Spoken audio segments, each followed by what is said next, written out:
Here's the starting lineup now for the 30-lap feature.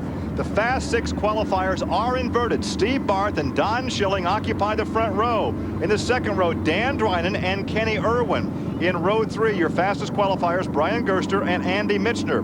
We move to row 4 on the inside running, John Cox outside Mike Bliss. In the 5th row, Kenneth Nichols and Mel Kenyon. In row 6, Jack Runyon and Ted Hines. The 7th row will find Paige Jones, if they can get that car started, and Randy Tolsma.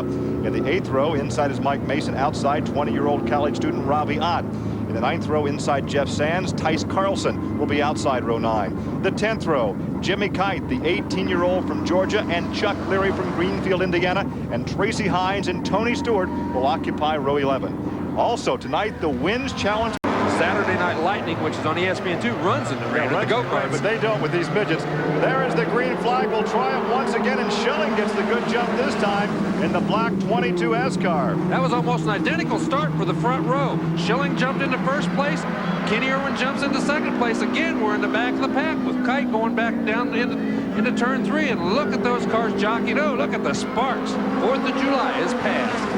That was 31. That was Leary right in front of him. And once again at the front of the pack as we take a look at Gerster there.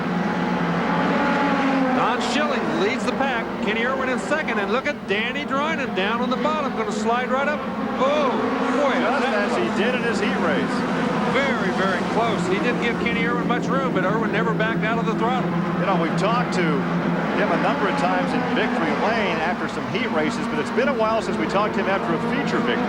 He is so fast through the middle of the corner. Watch him as he goes through turns 1 and 2 here. He doesn't enter, right? We didn't get a good shot of him there. He doesn't enter quite as quick, but right through the middle of the corner, it's very, very fast. Well, he talked about how well that car was stuck in the heat race and how he could run down low where it's very rough and run it through 3 and 4 flat out. He's got mechanical problems. Some sort of ignition. I bet you it's the ignition trouble he talked about before. Look at the fire coming out the exhaust. You can see that it's slowed down going down the back straightaway. Tough break. He was on fire going down. Another example, though, of drivers looking down the straightaway and not driving over the hood of the car. That could be disastrous. Well, exactly right. But he got out of the way as best he could. Well, when you're running this fast, all you can do is run straight and try to get out of the way slowly. You can't pull down fast or you're going to cause some big trouble. Look at this. Andy Michener on the low side going to the inside of Kenny Irwin, and Irwin hangs on for second position. Don Schilling opens up a bigger lead now as we watch that battle for second. And look at the lead that Schilling has now. Yeah, Schilling is really flying. Looks like the Don Schilling of old. When he first came here, he kind of dominated this place. It looks like he's right back on top of it again. Michener really working hard on Kenny Irwin.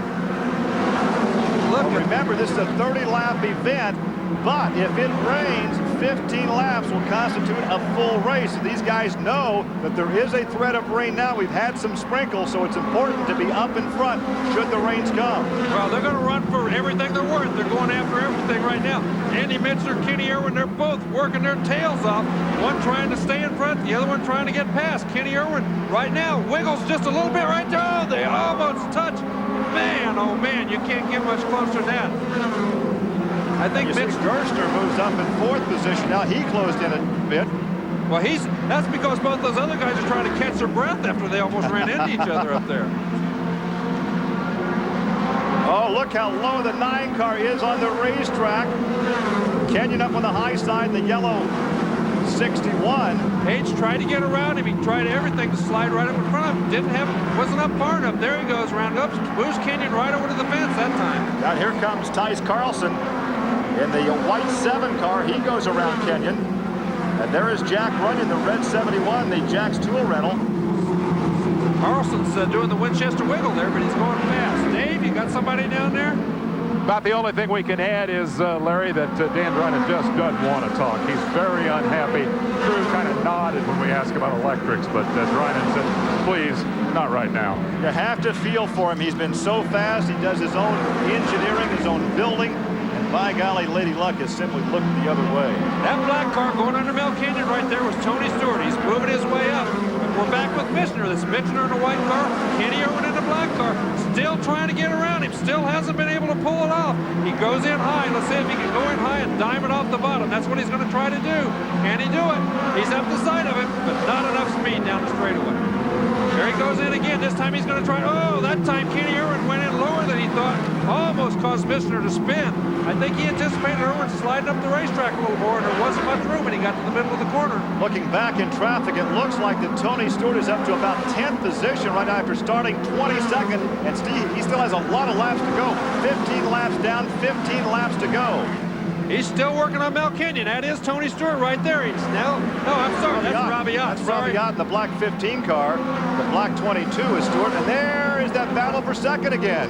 That is Irwin in the black car. That's the Wins car. And that is Michener in third place. Looks like Michener gets a much better setup off of turn 4. He gets in high and off low, and he can't get around him getting into 1. There's Tony Stewart right there. Look at this. He gets up beside of him, but it's very, oh, there he goes. He got around him that time. Kenny Irwin had to let him go. He was up far enough. He slid up in front of him. Now then it's going to be time to see if he can catch Don Schilling. Looky there. He's not that far behind. He's only about a half straightaway behind Schilling. So he's got a shot at catching him and getting around him. He is pulling away from Kenny Irwin. Yeah, so right now it would appear that Irwin had been slowing up Michener. Now Michener is starting to close in on Schilling. We have 18, now 19 laps complete. Michener's closing in at about 1/10 of a second a lap. That doesn't quite give him enough time, but if he picks it up just a hair, he's going to have enough time to catch Schilling, whether he can get around him or not. Schilling is going to have traffic to contend with in about 5 laps. That could play a major factor. Once they get into traffic, it's going to be very interesting to see what happens. He is catching him. When they get to that traffic, it's going to be a jump ball to see who gets through first. That is Schilling coming up on Jimmy Kite. You look back at Jimmy Kite, the 18-year-old from Georgia, and look who's coming up behind Schilling. There is the gap between first and second. Schilling now about to put a lap. Oh, look at this. Look at that move on the inside. Michener had a look to the inside as they were lapping Kite. Well, Schilling hesitated getting into the corner. Number 1's very hard to pass him because that tunnel bump down there makes it very hard. And when he hesitated, he almost gave the room to Michener to get under him. Michener's getting through the traffic very well. This is going to be a close contest. Now 22 laps complete. Schilling did a nice job getting through the traffic, though. He maintained about a 3 or 4 car length lead, and that's going to be the key. Once he got through there, if he didn't use the tires up too badly, it looks like he might be able to hold off Andy Michener. Well, he has one more lap car to go by before he has a clear racetrack. But look at Michener on the high side. Look at him get through 3 and 4. We talked about him getting through 3 and 4 when he's following Kenny Irwin, and it looks like he's doing the same thing now. He can't get through 1 and 2 nearly as well, but boys, he got turns 3 and 4 figured out. Let's see what he can do right now as they come up behind Tracy Hines. They go by Tracy, and Michener stays up high. Now he dives down low and makes the pass right on the heels. Does he get by? Yes, but right on the heels of Schilling. Boy, oh boy, this is going to be a battle. He's really got turns 3 and 4. Watch him. He's going to run right around the top. Oh, we got a big crash. We have car number 71, Jack Runyon, on the inside in the Jack's Tool Rental car, and Robbie Ott in the dark number 15 on the main straightaway. And Jack climbs out of his car, walks over and kind of throws both palms up in the air and says, "What the heck was that all about?" and is quickly ushered back across the track. He's okay. And Ott is still in the cockpit. There's a look at Jack Runyon. He was runner-up for Rookie of the Year 1 year ago. Obviously, the yellow is out, and the car is slowing down now as the pace car about to pull out to pick up the field. Did bit you? The first time out was back here. Aren't you supposed to get on the horse that threw you? I love this place. I love Winchester. Winchester didn't hurt me. You know, something broke on my car. And right now he has the horse under reins. Got a good jump on the restart. There's the battle for third. Pair of yellow cars right there going at it. Steve Barth and Brian Gerster. Barth in the first yellow car. Then almost 3 abreast down the backstretch. Oh, a car almost into the fence. Oh, we did have a car sliding over to one of the Steve Lewis Performance Racing entries. It looked to be Paige. I believe that was Paige Jones. No, that's Bliss. Bliss in the 9L car. And you got very, very high going through 2. There was 3 wide. It was Bliss, Paige Jones, and along with Tice Carlson, got 3 wide in there. He was on the outside. He got way up next to the fence. I think we got a replay of it here. Oh, let's see if we get a good shot of it. Here we go. Tice Carlson's on the inside. They were 3 wide just before this shot. Bliss is on the outside. He just got up a little bit out of the groove. Oh, no, something broke. The right rear, something happened to the right rear. It took off, then it bottomed out, and he just tried to keep it off the fence, which he did a nice job of doing. Right in front of Tony Stewart. Stewart goes by on the high side. and Bliss hangs on and woes her to a stop on the infield grass. Now watch again right there. I think something broke on the race car. The thing made a right-hand turn. He's trying to war and turn her to the right. It bottomed out, and then he just he finally did get it turned away from the fence, and it was lucky that nobody from behind him hit him. Well, he gets, look, he's running again. Must not have broke then. If it's back out there, maybe he just got in the marbles up there in the front end, took off of him. Maybe he's got a push, got in a little high. As we know, the marbles, this rubber accumulates up next to the guardrail. You can see a little bit of it up there. And if you get your right front in that, you've already got a push. The front end might just take off. That might have been what happened. That's like a vacuum cleaner, just sucks you right to the concrete wall. Well, anyway, they're showing 5 laps to go. 25 laps of green flag. A much better start for Mitchner. This will be the battle for 5 more laps. A 5-lap shootout.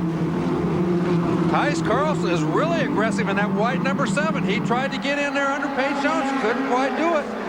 There goes Paige on the inside of Gerster, way down low, but here comes Mitchner. 4 laps to go now. Mitchner in second position, trying to shoot down Don Schilling. Schilling says, I'm going to get back on the horse that threw me, and he well could drive to victory lane here in about 3 1/4 laps. Look at Mitchner. Look at that move. Oh, what a move. He was so fast through the middle of that corner. Schilling never had a prayer, didn't even know he was there.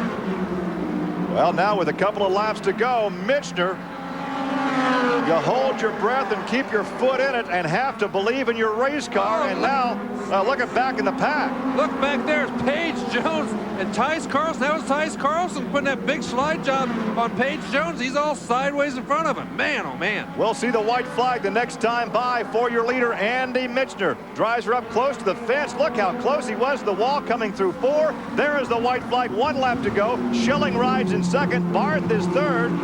Gerster is now 4th, and 5th is... Gerster's running very, very hard. He's trying to get around Barth for the 4th spot. Look at Andy Mitchner.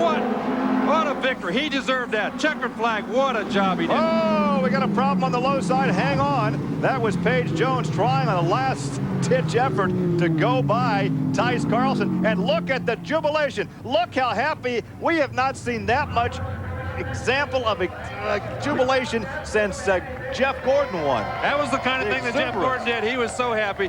Again, the tried and true, the proven, the Gertie Beast car that's been so dominant on this series over the last several years, still up top. Look at this. He's going to take another lap. I'm really going to enjoy that. Oh, man. Well, as he takes the Hawk chassis down the back stretch. Sorry, you're right. It is the Hawk chassis. Look, I love to see this youthful enthusiasm. We talked about that with Jeff Gordon a couple of seasons ago. You love to see it.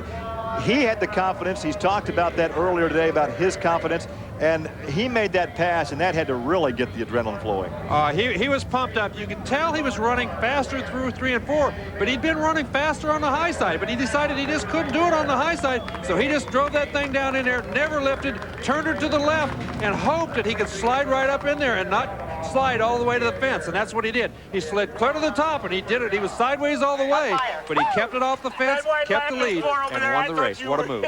Well, of course, this could propel him as this points chase continues. At one time 2 weeks ago, he was tied with Tony Stewart for the points lead. He fell back about 45, gained a couple of points in qualifying this evening. He'll gain a lot more as Stewart, I think, finished about 6th or 7th unofficially, and the jubilation continues in the pit area.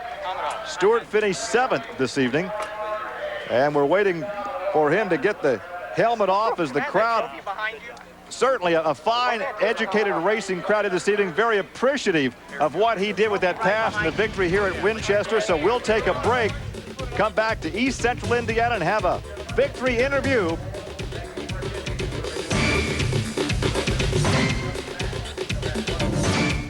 Once again, our congratulations to the lad from Michigan, Andy Mitchner. Don Schilling, also from Michigan, in second. Steve Barth, Brian Gerster, and Tice Carlson rounding out the top 5. In the second 5, it was Paige Jones. Tony Stewart ran 7th, and a nice job by him. Ronnie John Cox ran 8th, Randy Tolsman 9th, and Ted Hines finished 10th. Then we have in 11th position Kenneth Nichols. Then it was Jeff Sands, Tracy Hines, Mike Bliss, and Mel Kenyon. Yes, 16th was Chuck Leary. Mike Mason, Jimmy Kite ran 18th in his first time ever here at Winchester, and he learned a lot, I'm sure. And Jack Runyon and Robbie Ott, who finished 19th and 20th, were involved in that accident. And 21st and 22nd, Kenny Irwin and Dan Drynan. I tell you what, this